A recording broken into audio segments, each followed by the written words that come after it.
Hoy lo que les tengo preparado es no muy actual, muy por el contrario, es el contexto histórico de nuestro constitucionalismo. Hoy vamos a la luz de lo que vimos en la clase anterior, que espero que muchos de ustedes hayan asistido, donde estuvimos viendo las nociones básicas de constitucionalismo. Vamos a comenzar a analizar nuestras constituciones, específicamente las primeras tres.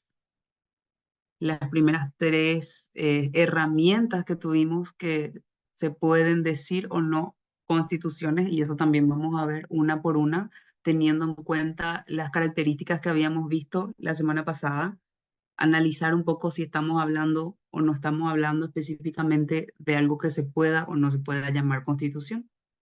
Todo está abierto al debate, todo es para el análisis, ni siquiera hay una doctrina única a ese respecto. Como bien sabemos, hay muchos constitucionalistas paraguayos que algunos consideran que algunas son constituciones, otras no. En cualquier momento que quieran interrumpir la clase, no hay ningún problema. Podemos parar, conversar, debatir y luego continuar, respetando el tiempo de todos. Sabiendo que tenemos hasta, creo que hasta las 6, ¿verdad? Hasta las 6 horas paraguaya de Hasta las clase. 18, así es. Perfecto. Bueno, a ver un poco. Esto puedo poner como presentación. Ahí está. Ahí se ve. Perfecto. Genial. Bueno, vamos a ir entonces analizando las constituciones de el Paraguay. Vamos a comenzar con nuestro primer instrumento constitucional, que es el Reglamento de Gobierno de 1813. Primero les quiero comentar que lo que yo uso como bibliografía para esto es este librito. Es la recopilación del doctor Conrado Papalardo, porque es el que tengo aquí. En Paraguay tendría bastante más bibliografía a la que acudir, pero conmigo me traje este libro que es el que usé ahora para, para sacar las cuestiones básicas que vamos a ver el día de hoy. Entonces, por si quieren verlo, es este itinerario de las itinerario constitucional del Paraguay. Entonces, en este libro están recopilados todos los documentos que, al entender del autor, se pueden considerar constituciones. Nosotros no vamos a ver todos, vamos a ver algunos. Hay más coincidencia en considerarlos constituciones. Porque haciendo un repaso de la clase anterior, recuerdan las características esenciales que teníamos que tener para hablar de una constitución de varias perspectivas. Recuerdan que habíamos visto aquel concepto de Lowenstein, donde hablamos de una norma fundamental, donde se establece una forma de gobierno, donde se establece una división de poderes, donde se establece una declaración de derechos. Y no todos estos documentos que vamos a ver cumplen con todas esas características. Por eso, hecha esta aclaración, vamos a ir analizando uno por uno para comprender qué características sí cumplen, qué características no cumplen y por qué nosotros decimos que de alguna forma sí son constituciones. En el específico caso de este reglamento de gobierno, sabemos que eh, Paraguay se acababa de independizar, todavía no se terminaba de formar como república. De hecho, la palabra república no aparece ni una sola vez en el reglamento de gobierno. Vamos a ir atrás.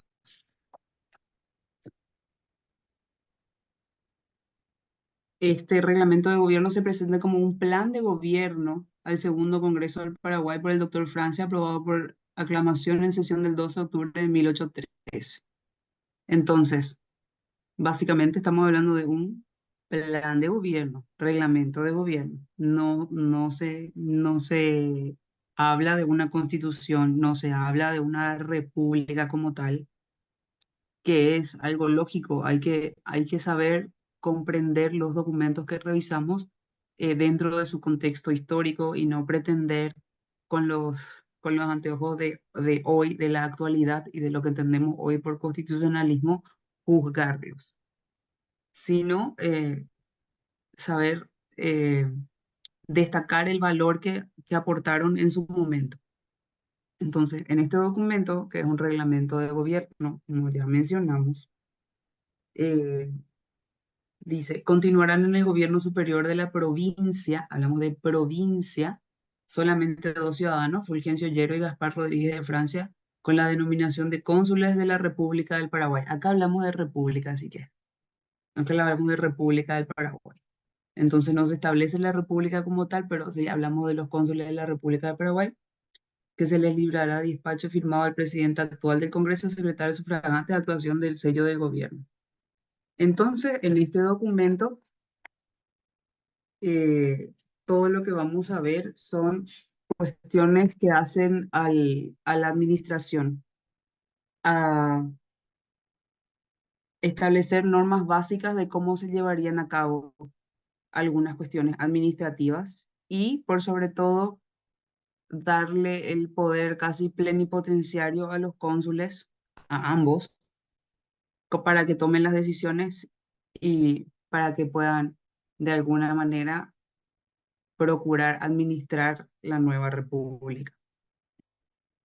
Entonces, lo que vemos, por ejemplo, en el artículo 3, el primer cuidado será la conservación, seguridad y defensa de la república con toda vigilancia, esmero y actividad que exigen las presentes circunstancias.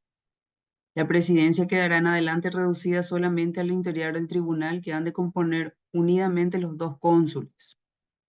Será limitada la economía y el régimen interior del tribunal, cuyo tratamiento será el de excelencia, pero los cónsules tendrán el correspondiente al grado militar que les queda conferido.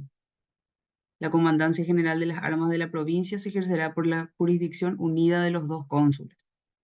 Entonces, un punto importante que me parece para destacar del reglamento es que hace mucho énfasis en muchos lugares de que estamos hablando de la jurisdicción unida de dos cónsules. O sea, no se le otorgaba tampoco el poder único a un solo cónsul, todavía no aquí, como sí sabemos que ocurrió posteriormente. Entonces, las cuestiones que yo considero que podemos destacar de este documento son que, bueno, era el primer instrumento posterior a nuestra independencia, son los primeros intentos de organización política administrativa. Fue promulgado el 12 de octubre de 1813 y el contexto es el primer Congreso Nacional. Las características principales que vemos es un gobierno colegiado de dos cónsules, como decíamos. Introducimos ideas republicanas, principios de soberanía popular y autonomía, de separarnos de, en algún momento explícitamente estamos hablando de la separación de Buenos Aires, de las otras provincias. No recuerdo exactamente dónde está, no les quiero mentir. Pero bueno, es la afirmación de la soberanía popular, la autonomía, la fortaleza serían el primer intento formal de organización política, afirmación de la independencia y soberanía nacional, y las debilidades, limitada experiencia en gobernanza, evidentemente todavía no teníamos ninguna experiencia a ese respecto. Recuerden que en el primer triunvirato todavía estaba Velasco, todavía se hablaba de provincia del Paraguay, e incluso en un documento anterior a este todavía teníamos como cierta reconocer a otro, no reconocer otro soberano que el señor Fernando VII, que recuerden que era el rey de España, por ejemplo, en la constitución de Junta de Gobierno de 1811. Entonces era un ambiente evidentemente de confusión con respecto a las medidas que tomar, incluso a cómo llevar enfrente la república. Eh, Bueno, y esto es tensiones entre centralización y autonomía regional, porque, claro, el territorio era extenso y claramente esto significaba una dificultad en la manera de poder controlar todo el territorio y eso necesariamente significaba que iba a haber un problema de administración. Entonces, eso sería una debilidad también de esa primera carta, pero cumplió su rol de darle el empuje o la base, la fundación necesaria a la nueva república para que se vaya formando. Y así. Eh, si no tienen ninguna duda con respecto a esto, ya voy a pasar a la siguiente, que es la que vamos a ver, nuestra Constitución de 1844. ¿Alguien tiene alguna pregunta hasta acá?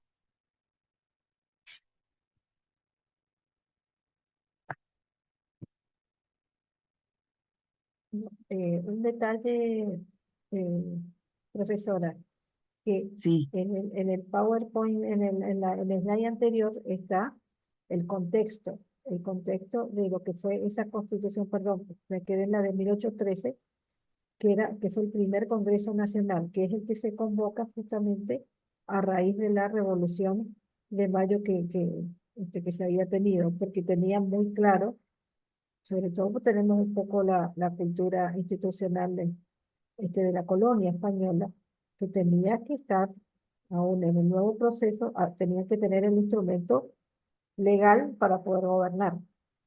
Y recuerden que, como les está diciendo la profesora, ahí hay como una utilización de la palabra república cuando todavía en realidad el Paraguay era la provincia dentro del Río de la Plata. Esa va a ser toda una lucha que va a marcar nuestra historia, la independencia. Eso simplemente.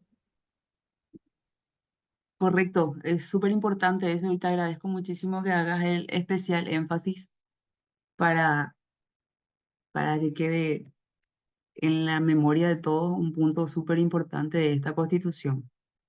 Entonces, por ahora vamos a pasar ya a la siguiente. Como les digo, yo me voy a centrar solamente en los documentos constitucionales, hablando un poco del contexto histórico, pero sin la profundidad eh, que haría, por ejemplo, un historiador o un profesor de historia, porque no es mi área. Entonces, vamos a hacer específicamente un análisis, claro que un poco superficial, de lo que nos permita el tiempo de cada constitución, así como hicimos de la primera hora de esta, de 1844. Hubo documentos anteriores que nos estamos salteando, que están mencionados aquí, que voy solo por decir, por ejemplo, Congreso Nacional General de 1814, donde ya se habla del reglamento de gobierno establecido en Asamblea General. Luego tenemos el del 16, que establece la dictadura perpetua del doctor Francia. Se le declara y establece dictador perpetuo de la República durante su vida con calidad de ser sin ejemplar. 1816.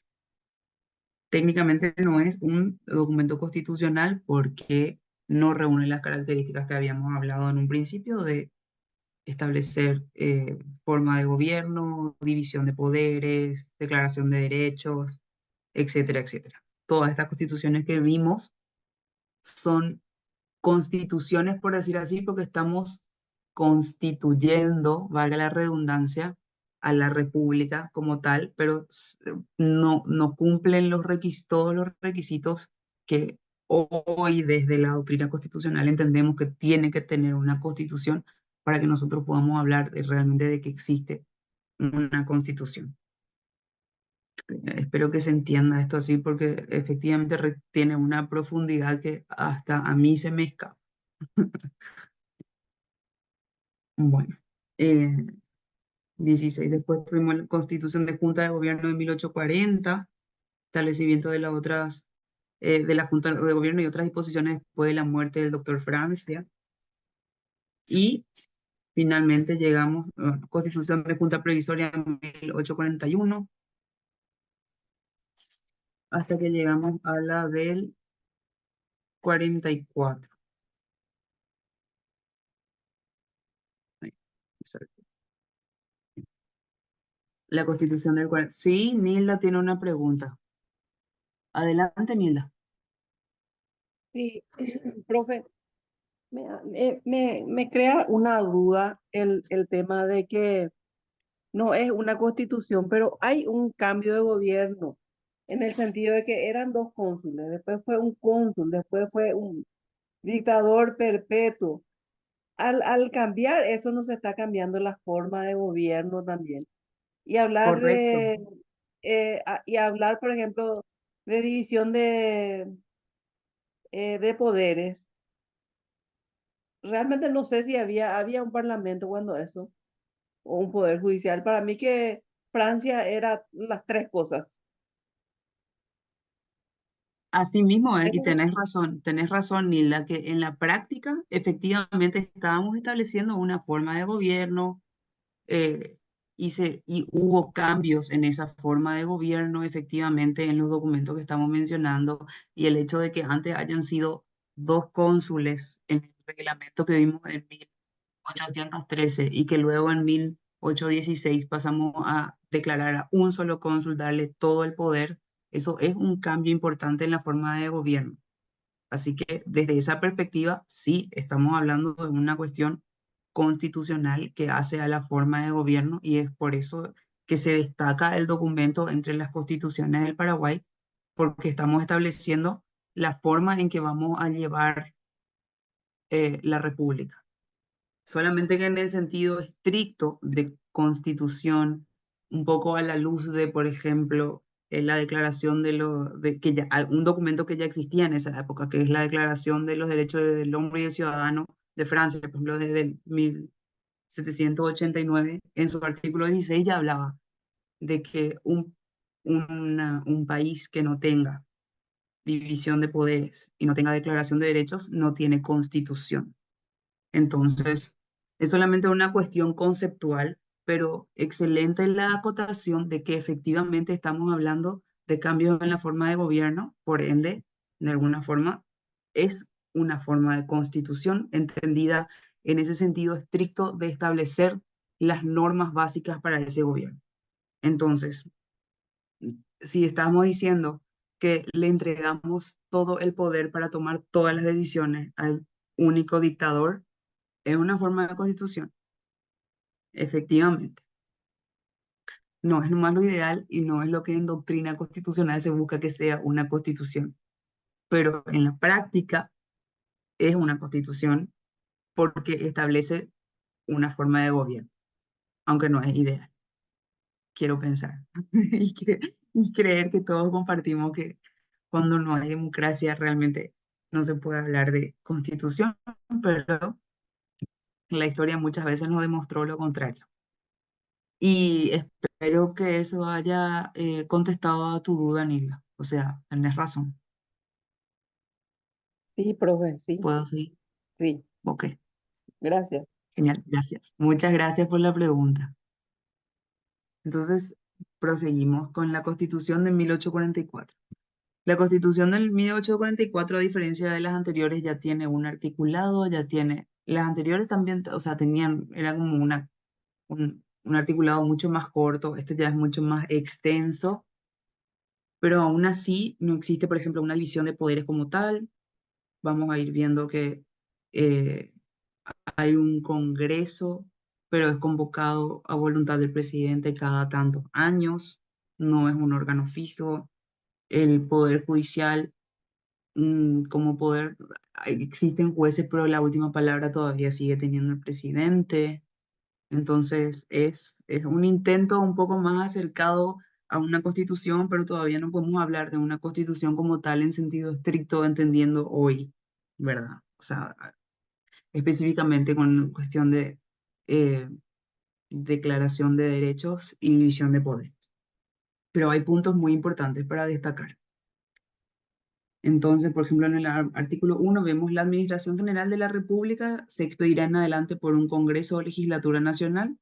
Ya tenemos un Congreso de diputados representantes de la República, por un presidente quien reside el Supremo Poder Ejecutivo y los tribunales y jueces establecidos por la Ley del Soberano Congreso Extraordinario del 25 de noviembre de 1842. Entonces ya tenemos una primera división de poderes en el primer artículo, lo cual es un avance muy importante. Y les voy a leer un poquito aquí este punto que habla del contexto en el que se crea. El Congreso General de 1844 abrió sus deliberaciones el 13 de marzo cuando Carlos Antonio López, cuyo prestigio había crecido a raíz de su gestión como cónsul, propuso la adopción de una constitución. Su propuesta fue aceptada sin dilaciones y sin discusión, bajo el título de Ley que establece la administración política de la República del Paraguay y demás que en ella se contiene. El propio Don Carlos fue elegido presidente constitucional por un plazo de 10 años y fue promulgada el 16 de marzo de 1844.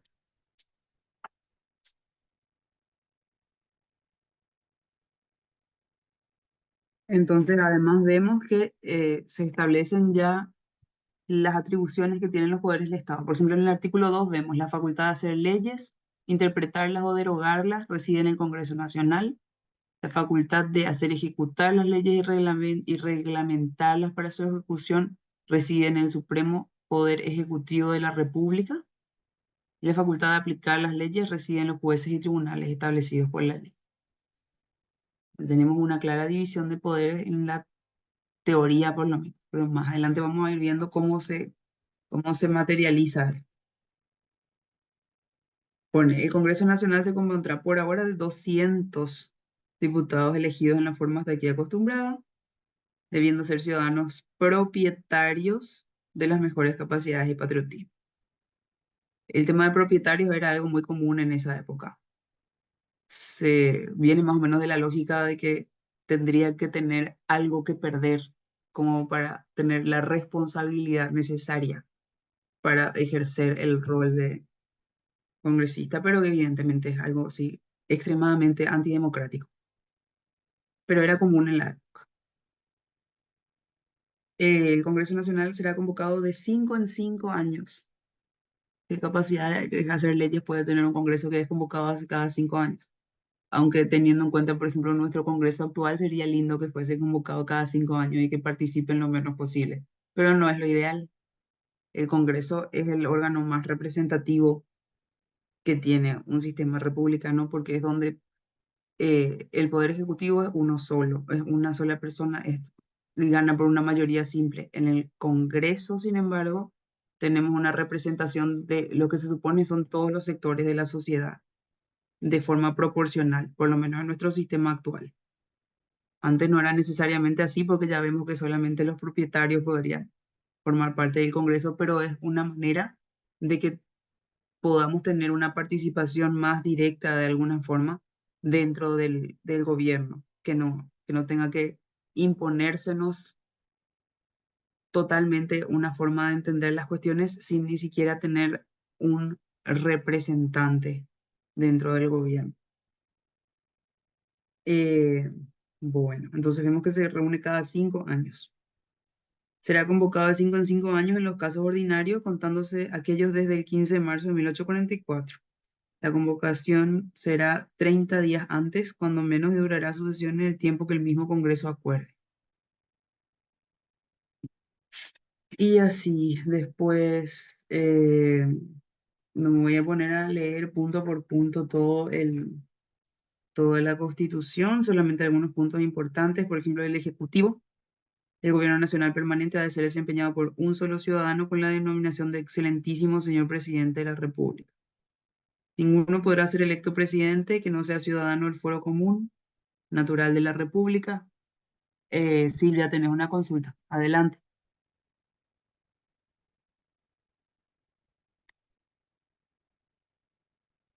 A ver, ahí sí, con cámara. Simplemente, si me permitís, María Inés, para Sí, sí, por favor. hacer en esta línea de, resulta que a los profesores nos gusta la línea de tiempo, es el método más importante para entender a veces la historia, ¿verdad? Que Sí, como nosotros venimos de mucho, este, venimos de la escuela en donde a veces han habido docentes eh, que han hablado bien de Francia, otros mal, o sea, venimos de una historia un poco difícil de contar, ¿verdad? Es interesante que vean cómo la Constitución, entre 1813, que fue como la primera carta que tuvimos de, estatal para manejar el Estado, a 1844 todo lo que había ocurrido. ¿Sí? Porque fíjense que esa constitución de 1813, ¿qué hizo? Le dijo a Francia, bueno, puede ser este dictador temporal, y después se convierte en el dictador perpetuo. ¿Tá? Y se produce en 1820 una gran crisis que fue una conspiración por la cual Francia empieza a intensificar su persecución a los opositores. Había algunos presos, creo que era Caballero el que estaba preso y demás. Eh, entonces, el país vivía sometido ya a un dictador que muere en 1840. Entonces, Carlos Antonio López, en realidad queda un consulado, un consulado que después se va a convertir en un gobierno único que va a estar a cargo de Carlos Antonio López con esta constitución de 1844. Y Carlos Antonio López entiende que tenía que darle institucionalidad al país, porque no podía eternamente vivir el país con sus fronteras cerradas a causa de las conspiraciones, que ciertamente a las que Francia le tenía mucho miedo, que eran conspiraciones que venían de afuera, porque lo que hoy es la Argentina vivía en permanente zozobra por los enfrentamientos de los caudillos, ¿verdad? Y por otro lado, recuerden que ya estaba en el Paraguay, a quien Francia le había dado asilo a Artigas, que también venía de haber tenido un proyecto independentista, viene y termina en el Paraguay. Entonces, frente a todo ese escenario, le toca administrar a Carlos Antonio López una nueva etapa de la República. Entonces, él, con esta constitución se convierte en un presidente. O sea, el gobierno pasa a estar en manos de un ejecutivo de una sola cabeza. Digamos, o sea, deja porque el consulado era colegiado. Eso simplemente. Correcto, muchísimas gracias, profe, por la aclaración y por completar los puntos que me faltan, Sobre todo para que justamente. le cuente, después porque a veces los chicos preguntan en la casa cuando están estudiando historia. Entonces, ese proceso es interesante. Absolutamente, muchísimas gracias, realmente trascendental el complemento. Bueno, proseguimos con la Constitución.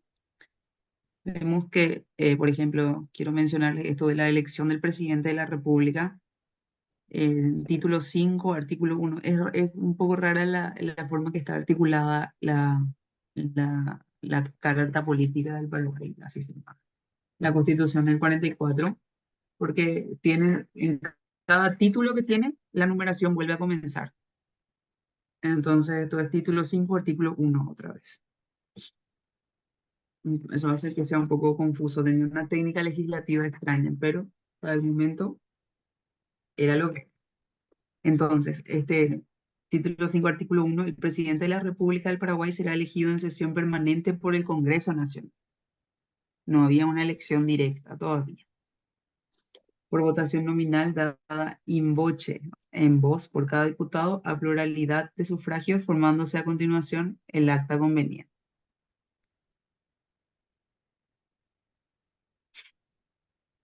Cuatro votos sobre la mitad harán la mayoría. Entonces, no era la mitad más uno, como por ejemplo hoy en nuestro Congreso. Interesante, cuatro votos sobre la mitad hacen la mayoría. Y en el caso de ser empatada la elección del presidente, se repetirá por segunda vez, y si en esta ninguno obtuviese la mayoría, los ciudadanos entre quienes estén divididos los votos serán sorteados a presencia del Congreso Nacional, insaculando sus nombres en dos células, y será presidente el que decida la suerte. Luego efectuada la elección, el presidente será proclamado en alta voz por el secretario del Congreso. Me parece un dato pintoresco, por decir. El otro punto que quería mencionar era con respecto al Poder Judicial y que el presidente seguía teniendo la última palabra. Acá vamos a ver las atribuciones del presidente. La autoridad del presidente de la República es extraordinaria en los casos de invasión, conmoción interior, cuantas veces fuera precisa para conservar el orden y la tranquilidad pública de la República. Así que ya tenían una especie de estado de excepción, pero ese era el punto uno de las atribuciones del presidente, dejando claro así el presidencialismo fuerte que significaba esta constitución. Eh, Artículo 4, por ejemplo, convoca al Congreso Nacional en la época fijada o extraordinariamente cuando las circunstancias demanden, o sea, el presidente es quien convoca al Congreso. El Congreso no se autoconvoca. Hace la apertura del Congreso, pasa informe por parte oficial, del oficial del Estado Político de la República de las mejores reformas que considere dignas de su atención y finalmente cierra su sesión.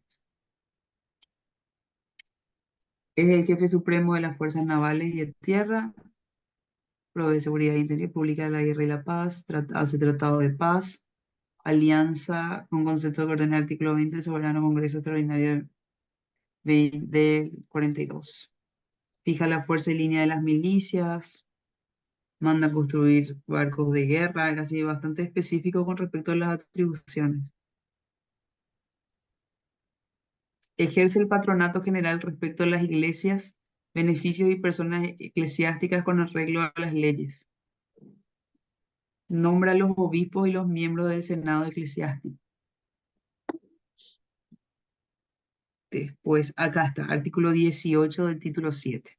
Es el juez privativo de las causas reservadas en el Estatuto de la Administración de Justicia.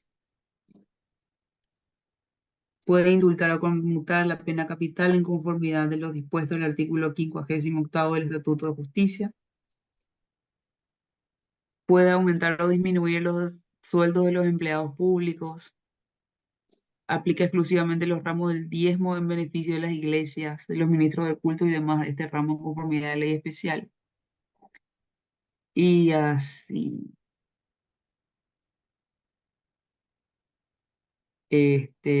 Bueno, esto solamente para ilustrar así muy someramente de lo que significaba el absoluto poder todavía que seguía teniendo el Ejecutivo dentro de esta Constitución.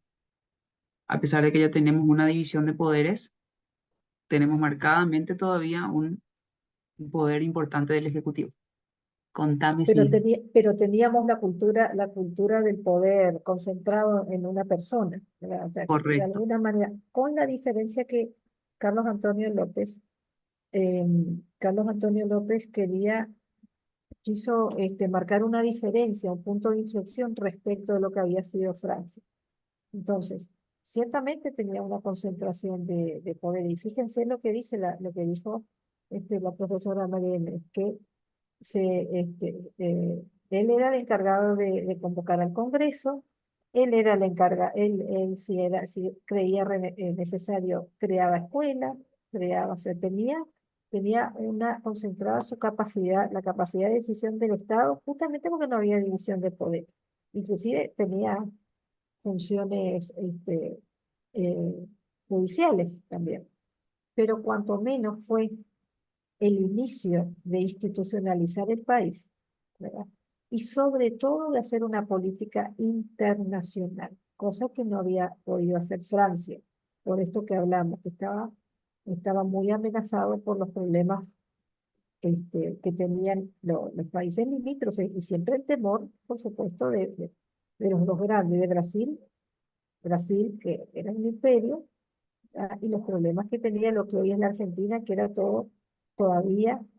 Ellos consideraban que Paraguay era parte de ese virreinato del Río de la Plata, era una provincia. Entonces, Carlos Antonio López fue iniciando el proceso de tener una autonomía y tener relaciones internacionales. Ese es uno de los aportes importantes de Carlos Antonio López basado en esta Constitución de 1844. Asimismo, como decía al principio, hay que saber ver la historia no con nuestros ojos de hoy, sino en el contexto sociopolítico, económico en el que se encontraba en ese momento y para el momento sin duda fue un avance importantísimo, comenzando por el hecho de ya tener establecido eh, las atribuciones y las responsabilidades dentro de una constitución, porque antes, como vimos en los documentos anteriores, ni siquiera eso había, o sea, solamente una eh, delegación de atribuciones absolutas a la voluntad del único dictador. Y ahora ya establecemos, efectivamente, es muchísimo poder el que se lo otorga, pero por lo menos ya hacemos un listado de atribuciones. Ya hay eso ya nos da un margen de poder. Bueno, ya tenemos un margen eh, de dónde tomar, ¿no? O sea, ya hay una cuestión que, una lista de atribuciones que efectivamente si es que hace algo fuera de las atribuciones, podemos decir, eso no estaba específicamente dentro de las atribuciones, aunque hay un montón de cosas que sí están. Pero desde esa perspectiva y desde el contexto histórico y desde todo lo que se avanzó durante ese gobierno, esa constitución fue un instrumento importantísimo para esos avances, sin ninguna duda. Entonces vemos acá como en resumen, fortalezas, estabilidad política y consolidación del Estado y un enfoque en el desarrollo económico y la modernización. Y las debilidades, la concentración del poder en el Ejecutivo. Y así, bueno, y pasamos ahora a nuestra próxima constitución. Bueno, antes de Y eso, una breve mención de la reforma de 1856. Contame, Silvia, ¿sí? yo solamente para esta parte de, porque dijimos como María, vamos a ir complementando las partes históricas con las partes, con la parte eh, técnica, ¿verdad? De constitucionalismo. No quiero olvidarme Sí, que fue Carlos Antonio López el que trajo la imprenta. Se había quedado sin imprenta, la imprenta de los jesuitas se había llevado. Entonces, recuerden que durante su gobierno se crea el, el periódico, el primer periódico, el Paraguayo Independiente, ¿sí? Porque a él esas cosas le preocupaban, ¿sí? Dar la imagen de un país que no estaba tan cerrado y que empezaba también a modernizarse como estaba ocurriendo con otros lugares de la región después de haber estado tantos años encerrado. Entonces esos son los aportes que Carlos Antonio López le dio a la República y que son interesantes destacar.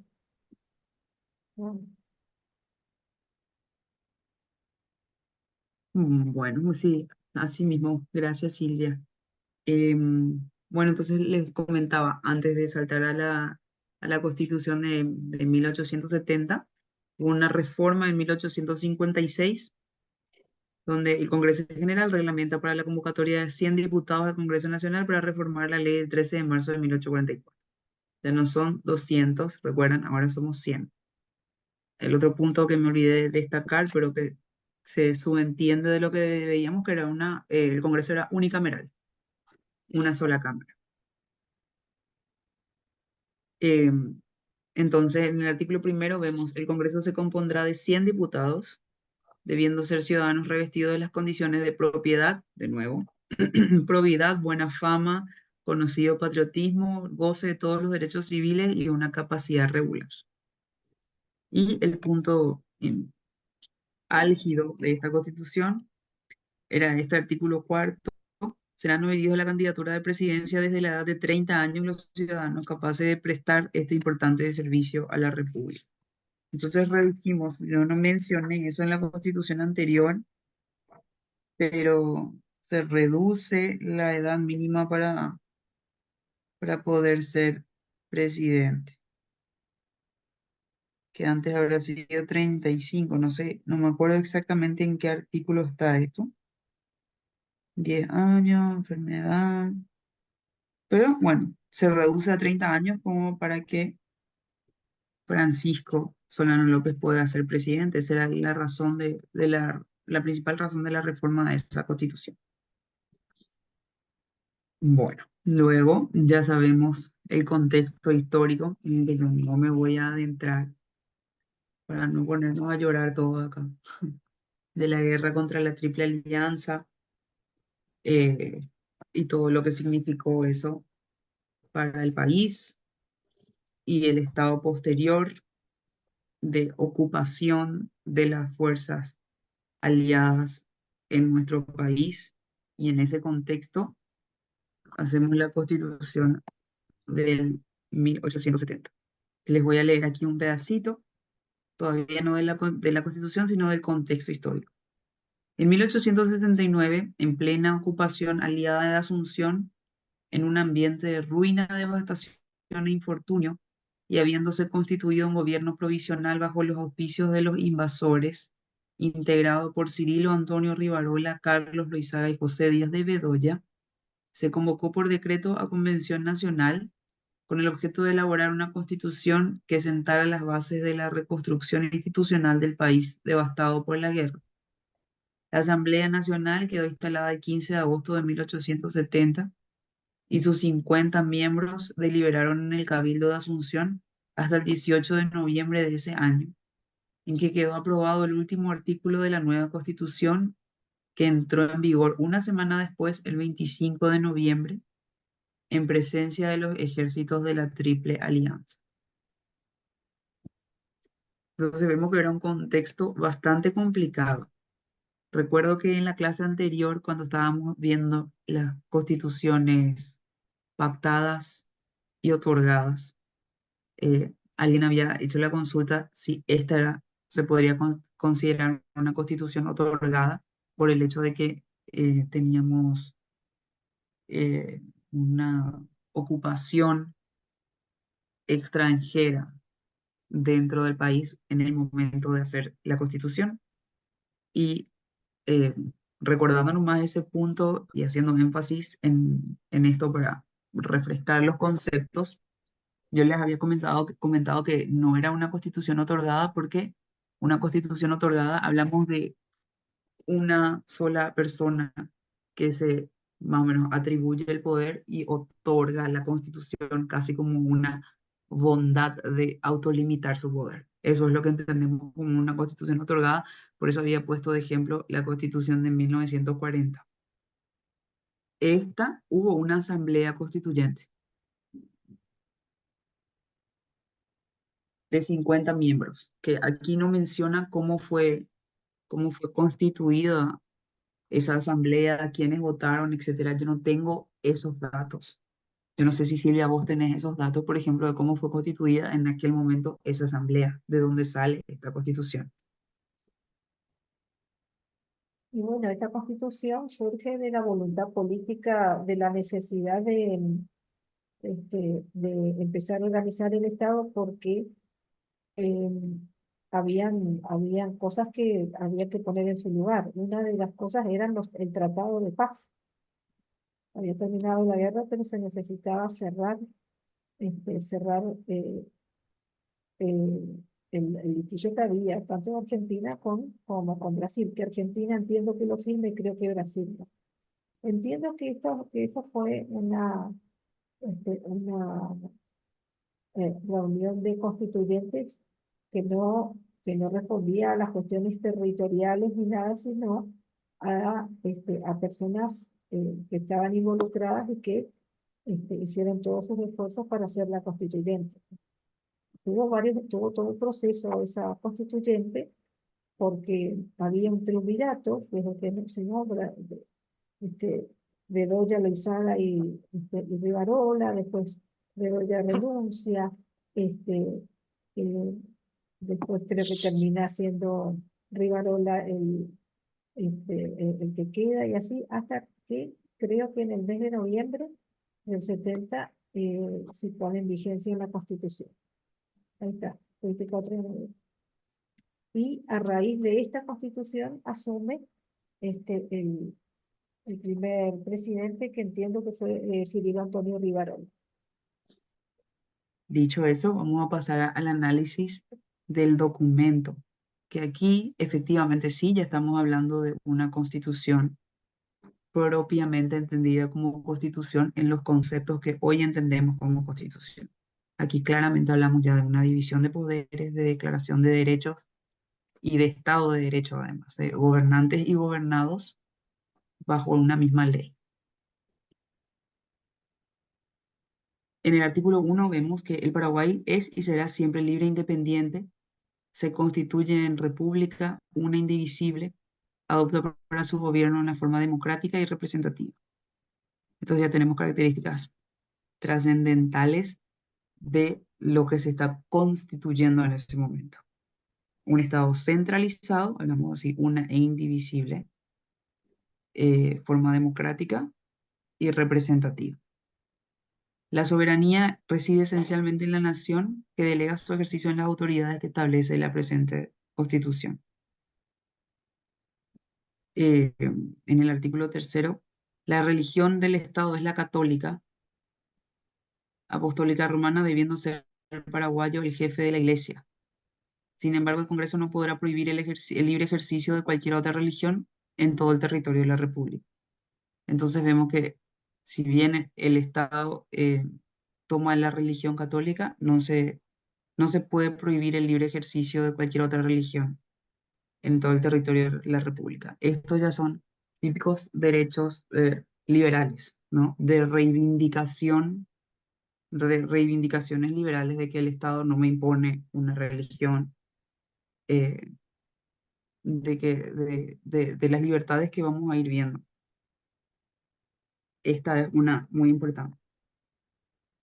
Libre circulación, vemos después en el artículo 5,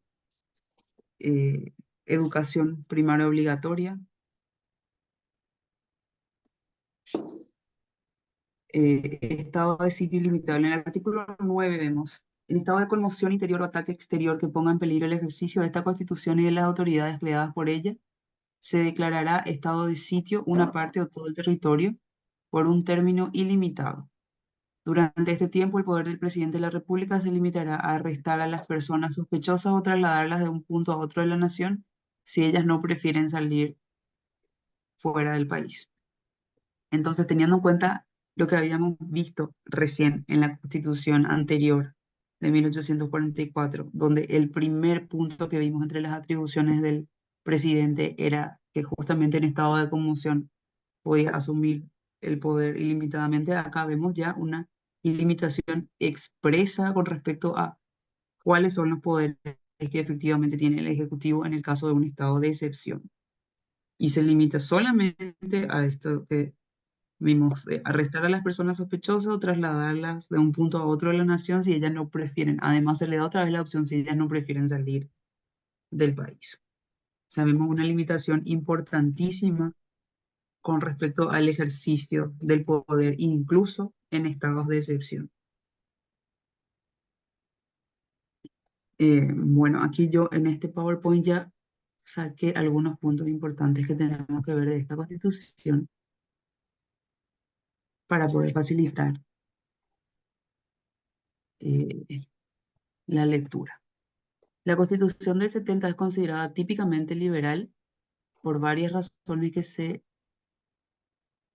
alinean con los principios del liberalismo clásico. Una de ellas sería la división de poderes. El principio de separación de poderes, la Constitución de 1870 establece una clara separación de los poderes del Estado en tres ramas: ejecutivo, legislativo, judicial. Este principio, inspirado en las ideas de Montesquieu, es fundamental para evitar la concentración del poder y garantizar un gobierno equilibrado y justo. En el artículo 2 vemos la soberanía reside esencialmente en la nación y de ella emanan todos los poderes públicos que se ejercen por la medio de las autoridades establecidas en la Constitución. Vemos derechos individuales y de libertades civiles, que es lo que les mencionaba, el otro punto trascendental para que hablemos de una constitución como tal, es de que exista una declaración de derechos, que no habíamos visto en los puntos anteriores. Recuerdan que en todos los puntos anteriores lo que vimos es una descripción de la forma de gobierno, de las atribuciones de los poderes del Estado, no así de cuáles son nuestros derechos como ciudadanos. Aquí ya claramente tenemos unas garantías de derechos fundamentales. La Constitución incluye un catálogo de derechos individuales y libertades civiles, tales como la libertad de expresión, libertad de prensa, la propiedad privada y la igualdad ante la ley. Estos derechos son pilares del pensamiento liberal que busca proteger al individuo contra el poder arbitrario del Estado. En el artículo 9 vemos: ningún habitante de la República podrá ser penado sin juicio previo, fundado en ley anterior al hecho del proceso, ni juzgado por comisiones especiales.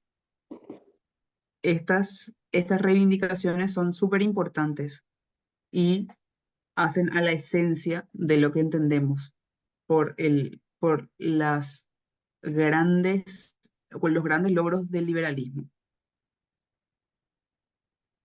El gobierno representativo, sufragio y representación. La Constitución de 1870 establece un sistema de gobierno representativo basado en el sufragio que permite a los ciudadanos participar en la elección de sus representantes Este mecanismo es crucial para el funcionamiento de una democracia liberal.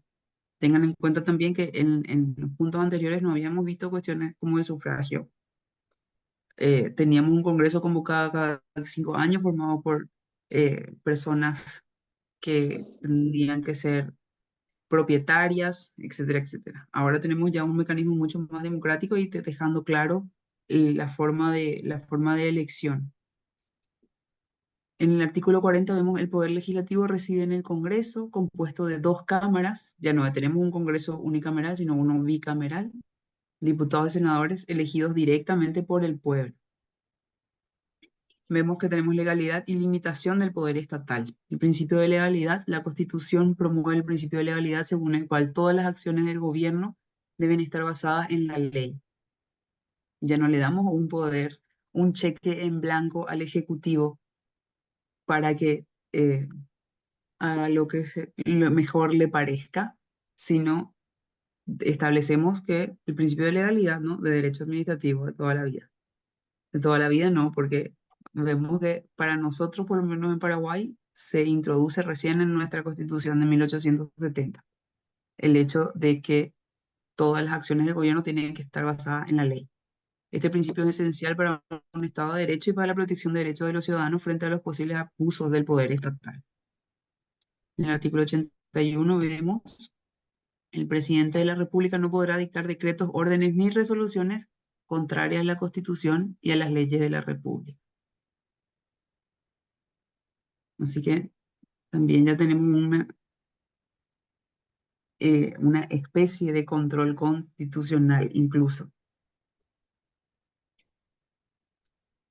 Protección a la propiedad privada, el derecho a la propiedad. La protección a la propiedad privada es un aspecto central del liberalismo económico y la Constitución de 1870 garantiza este derecho, lo que fomenta la iniciativa privada y el desarrollo económico. En el artículo 14 vemos la propiedad inviolable. Ningún habitante de la República puede ser privado de ella, sino en virtud de sentencia fundada en ley. El punto que había mencionado al principio, el tema de la libertad de culto, la libertad religiosa. La Constitución asegura la libertad de culto, permitiendo la coexistencia de diferentes religiones y la práctica de cualquier creencia religiosa sin interferencia del Estado. Vemos aquí en el artículo 5, el Estado garantiza a todos los habitantes de la República la libertad de conciencia y de religión. Es importante comprender todo lo que aportó cada una de las constituciones y todas las reivindicaciones que significó, porque hay muchas cosas que nosotros hoy tomamos como algo normal, como algo que así nomás luego es, como una garantía adquirida en la que no se puede retroceder. Y nos olvidamos de toda la lucha que significó llegar a ese punto. Eh, entonces, por eso estas primeras son súper importantes para entender lo que significó, todo el avance que significó, por ejemplo, esta Constitución de 1870. El hecho de poder decir que nadie puede ser arrestado sin una ley previa. Parece algo básico, hoy parece algo obvio, pero en su momento es algo absolutamente trascendental que hace a lo más profundo de la libertad del ser humano. Y esas son las cuestiones que tenemos que tener muy claras de saber que no, a no retroceder, ¿verdad? Y saber reconocer las cuestiones donde, porque empieza de a poquitos, ¿verdad? Empieza de a poquitos el hecho de querer hacernos retroceder y olvidarnos de lo que significó, de lo que significaron esas reivindicaciones en su momento. Entonces, creo que eso es lo más importante de conocer la historia de los derechos, de dónde vienen, de dónde surgen, por qué nos corresponden. Eso nomás era lo que quería acotar. Y si ya no hay más preguntas, nos vemos Vamos a entonces en la próxima clase.